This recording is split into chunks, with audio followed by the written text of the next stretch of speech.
పల్నాడు జిల్లా పసుమర్రులో గత వారం జరిగిన చోరీ కేసును పోలీసులు ఛేదించారు. తాళాలు వేసి ఉన్న ఇళ్లను టార్గెట్ గా చేసి చోరీకి పాల్పడినట్లు డీఎస్పీ నాగేశ్వరరావు వెల్లడించారు. ఓ ఇంట్లో దొంగతనానికి పాల్పడ్డ రాముడు, ఏసులను అదుపులోకి తీసుకున్నామని చెప్పారు.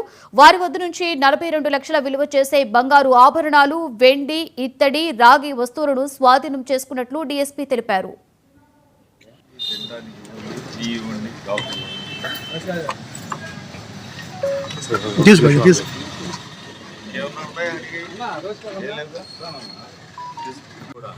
ఎప్పటికప్పుడు రకరకాల సూచనలు ఇస్తూ ఉన్నందుకు మరి ముఖ్యంగా ప్రెస్ వారందరికీ కూడా హృదయపూర్వక ధన్యవాదాలు.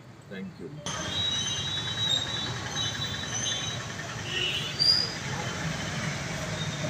మసుమర్లో ఉంటుంది ఆమె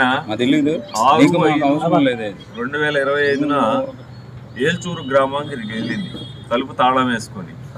మళ్ళీ ఆమె 11వ తారీఖున ఆమె వచ్చి ఇల్లులో చూసుకుంటే తలుపు తాళాలు పగలగొట్టి ఆ ఇంట్లో ఉన్నటువంటి 42 సెవర్లు బంగారం, వివిధ ఆర్నమెంట్స్, అదేవిధంగా 2 రాగి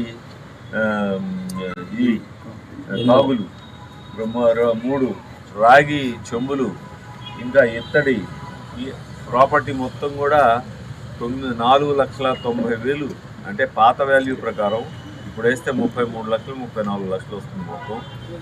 ఈ వాల్యూ గల ప్రాపర్టీని అందరూ కూడా ఈ ఇద్దరు దొంగలు, వీళ్ళు